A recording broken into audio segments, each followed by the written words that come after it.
tekshiruv natijalariga qarab turib, shaxsiy praktikamga qarab turib aytishim mumkin bo'lgan narsa bu bemorni shu tezi operatsiyasining o'zidayoq urug' topish ehtimoli 90%. Ya'ni har 10 ta bemordan 9 tasida bunday holatlarda urug' chiqadi. Sen baribir bolali bo'la olmaysan.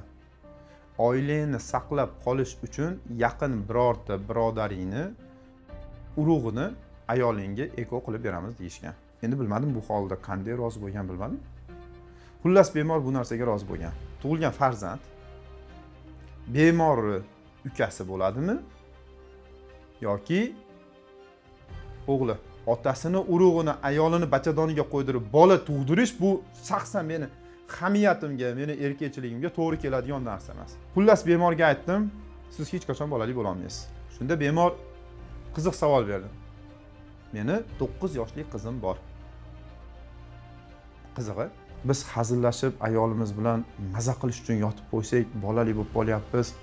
O'shaning uchun bola degan ne'matni qadriga yetmayapti shekilli dedi. Xuddi shunaqa. Erkaklar bepushtligini eng og'ir darajasi bo'lgan azospermiya, ya'ni urug' foizi 0 bo'lgan bemorlar bilan ishlash jarayonida bir necha bemorlar bilan hatto do'stlashib qolib, birga uzoq suhbatlab qilganimizda shu narsani amini bo'ldim. Farzand ne'mati insonga berilgan eng ulug' ne'matlardan bittasi. Agar biror bir insonga, u inson xoh ayol bo'lsin, xoh erkak, sen bolali bo'la olmaysan deydigan bo'lsa, bu men uchun juda ham og'ir yuk bo'ladi. Ya'ni farzandsizlik bu juda ham og'ir narsa. Lekin farzandsizlik og'ir narsa deb turib, kimdir sizga har xil yo'llarini aytadigan bo'lsa, u shu narsalarda qilib ketadigan bo'lsangiz, u bilmadim. Menimcha har doim ham to'g'ri bo'lib chiqmaydi. Bir oyda o'rtacha 40 ta bemorga, immuniy azospermiya urug' 0 bo'lgan bemorlarni moyaklaridan urug' izlash, tezi, mikrotezi operatsiyalarini o'tkazamiz. Bu har doim ham 100% lik natija bermaydi.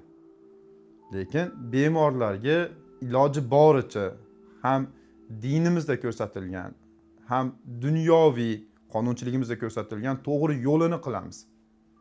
Va urug' chiqmay qolgan holatda ham eng to'g'ri yo'llarini maslahat beramiz.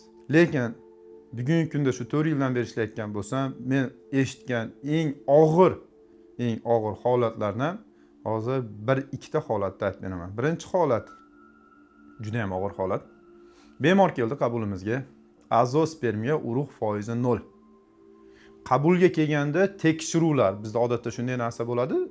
Shu yordamchilarimiz, assistentlarimiz bemorni ertamanda ko'radida tekshiruvlarga yuboradi. Bemor tekshiruvlardan o'tgan va tayyor tekshiruv natijalari bilan oldimga kirdi. Oldimga kirganda bemorni polni shu analizlarni ko'zdan kechirganimda, unda azospermiya urug' foizi 0. Va tekshiruv natijalariga qarab turib, shaxsiy praktikamga qarab turib aytishim mumkin bo'lgan narsa bu bemorni shu tezi operatsiyasining o'zidayoq urug' topish ehtimoli 90%. Ya'ni har 10 ta bemordan 9 tasida bunday holatlarda urug' chiqadi. Ya'ni bemorni boyanklari yaxshi holatda, ya'ni razmerlari. Bundan tashqari bemor gormonlari juda ham yaxshi holatda, FSG, LG, ingiben hamma gormonlari yaxshi holatda turibdi. Faqatgina bemorni hozir aytganimdek shu tig'ni olib, skalpelni olib shunday kessak, urug' otilib chiqadigan darajada turibdi. Bemor bir necha yosh mendan yosh katta bo'lgan. O'zini aytishi bo'yicha uylanganiga 10 yildan oshgan. Bemor so'zidan bemor bir necha doktorlarga borgan. Doktorlarga borganda shu azospermiya degan diagnozni eshitgandan keyin shokka tushib qolgan. Va ba'zi bir doktorlar unga bolali bo'la olmaysan deb diagnoz qo'yishgan. Shu o'rinda aytib o'tish kerak. Sen bolali bo'la olmaysan deyish uchun oldin bitta narsani aniqlash kerak. Moyak ichida urug' bormi yoki yo'qmi? Agar urug' yo'q bo'ladigan bo'lsa, gistologiya tekshiruvida nima deyapti? Ya'ni moyakda urug'ga aylanadigan hujayralar bormi yoki yo'qmi, shuni aniqlash kerak. Va shu javoblarga qarabgina keyin aytsa bo'ladi. Senda aniq urug' yo'q deb. Yoki bo'lmasa ba'zi bir genetik analizlarimiz bor. Ba'zi bir genetik analizlarga qarab turib ham biz senda urug' yo'q deb oldindan aytishimiz mumkin. Lekin bu bemorda aytib o'tganimdek, genetik analizlar yaxshi chiqqan, qolaversa gormonlar yaxshi, moyak hajmi yaxshi, juda ham katta ehtimollik bilan bu bemorda urug'lar bor moyagida. Bemorga shunaqangi takliflar bo'lgan. Bir yerga borganda bitta doktor aytgan, sen baribir bolali bo'la olmaysan.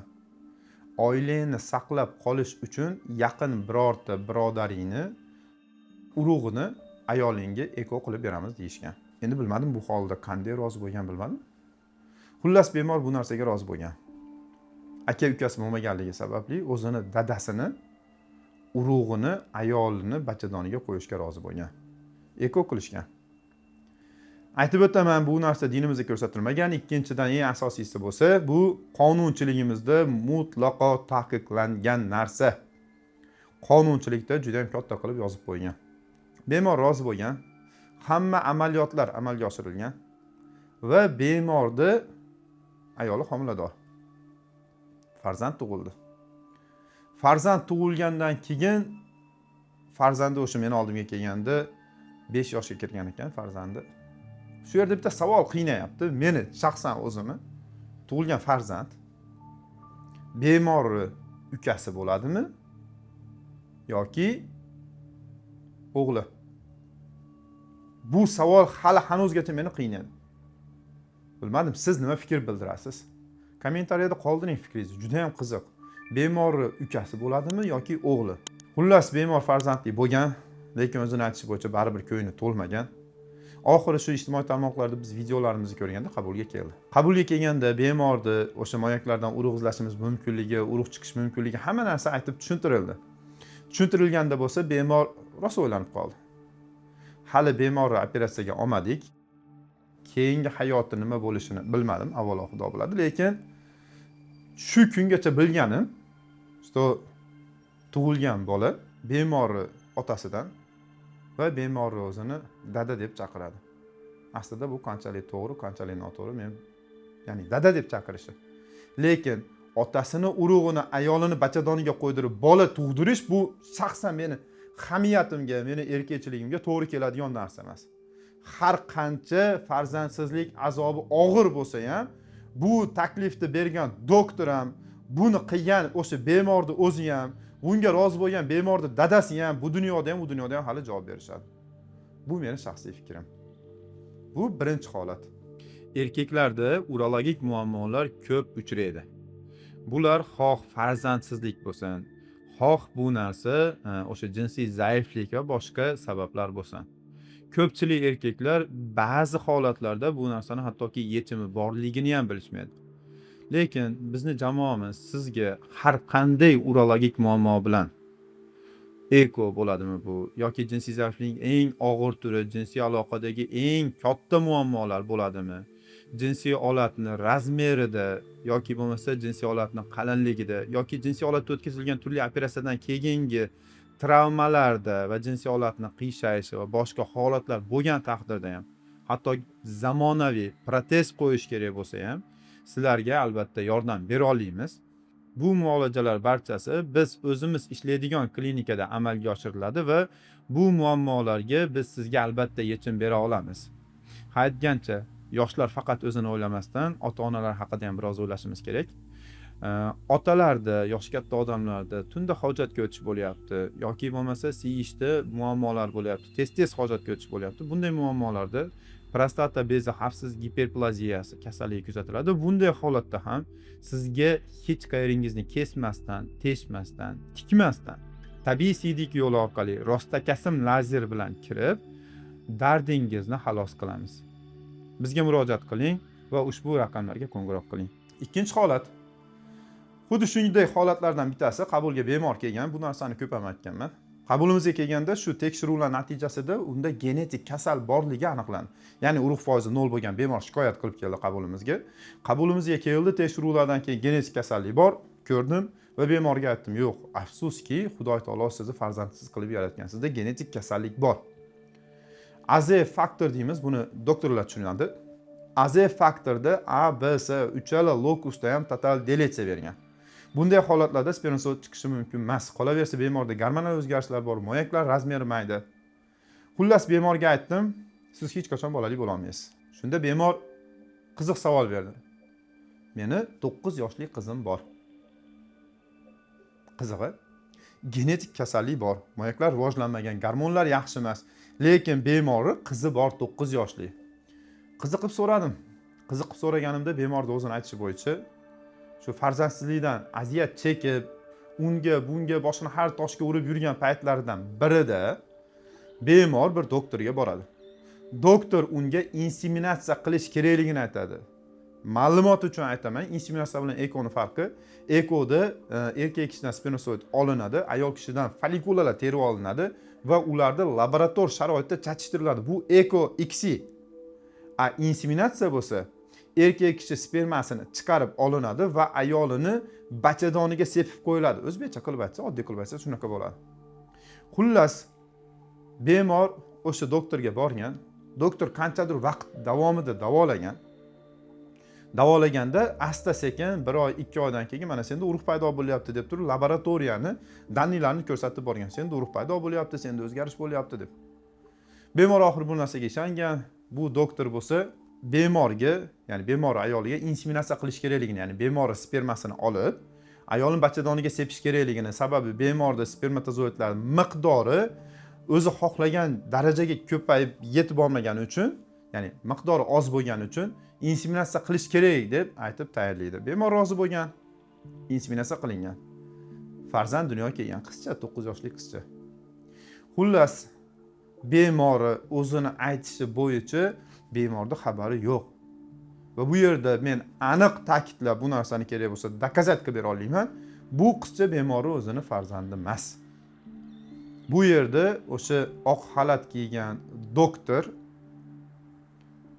bemorga boshqa bir insonning urug'ini sepib qo'yish yordamida bemorni farzandli qildi. Voy, bilmadim. Qayerga qarab ketyapsiz? Qaytarib aytaman, farzandsizlik og'ir dard. Juda ham og'ir dard. Yaqinda bir do'stimiz bilan gaplashib, shu bola ko'rish haqida, boshqa haqida gaplashib o'tirganimizda, hali hazilomuz, lekin juda ham og'ir gap gapirdi. Biz hazillashib ayolimiz bilan maza qilish uchun yotib qo'ysak, bolali bo'lib qolyapmiz. O'shaning uchun bola degan ne'matni qadriga yetmayapti shekilli dedi. Xuddi shunaqa. Kimlardir bu videoni ko'rib turganlar ham shunchaki Xudo berdi-da, Xudo berish kerak bo'lgan narsada, xuddali biz nafas olganimizdek yoki suv ichganimizdek yoki oddiy hojatga chiqib kelganimizdek oddiy qabul qiladi, lekin bu shunchaki oddiy narsa emas. Bu juda ham katta ne'mat. Farzandsizlik bo'lsa juda ham katta azob. Lekin shu katta azobda, shu katta sinovni oldida shunaqa noto'g'ri yo'llarga yurish menimcha juda ham yomonlik. Bu faqat o'ziga emas, balki o'sha tug'iladigan bolasiga nisbatan ham nohaqlik, adolatsizlik. O'z fikringizni qoldiring kommentariyada. Boyagi narsa bo'yicha tug'ilgan bola bu bemorni o'g'limi yoki ukasi? Meni hali ham qiynayapti shu savol. To'g'ri, o'sha vaqtlarda meditsina bunchalik kuchli rivojlanmagan, bugungi kundagi takliflar bo'lmagan bo'lishi mumkin. Lekin shaxsiy praktikamdan kelib chiqib aytaman. Bugungi kunda biz taklif qila oladigan narsamiz va to'g'ri yo'l bu o'sha bemor moyaklardan urug' izlab topib, eko X orqali o'zini farzandli qilish mumkin edi. Va biz bugungi kunda xuddi shunday baxtni, ya'ni ota bo'lish baxtini juda ham ko'p bemorlarga beryapmiz. Lekin ozgina sabr qilmasdan, ozgina qiyinchilikdan qochib, eng yengil lekin noto'g'ri yo'lni tanlagan bu bemorimiz. Ushbu video va shu kabi videolarni tayyorlab sizlarga berishdan maqsadimiz sizlarni tibbiy bilimingizni oshirish, sizga tibbiy maslahatlar berish. Va albatta biz juda ham xursand bo'lamiz agar bizni mehnatimizni qadrlab bunga like bossangiz yoki bir do'stingizga ulashsangiz va izohlarda o'z fikringizni qoldirsangiz. Xohlang bu yaxshi fikr bo'lsin, xohlang bu yomon fikr bo'lsin. O'zingiz shaxsiy fikringizni qoldiring va kamchiliklarimiz bo'lsa, bu kamchiliklarimiz ustida biz ishlay boshlaymiz. Va albatta bizga obuna bo'ling. Bu bizni yana ham ruhlantirib, sizga shu va shunga o'xshash yaxshi ma'lumotlarni ulashib borishga harakat qilamiz.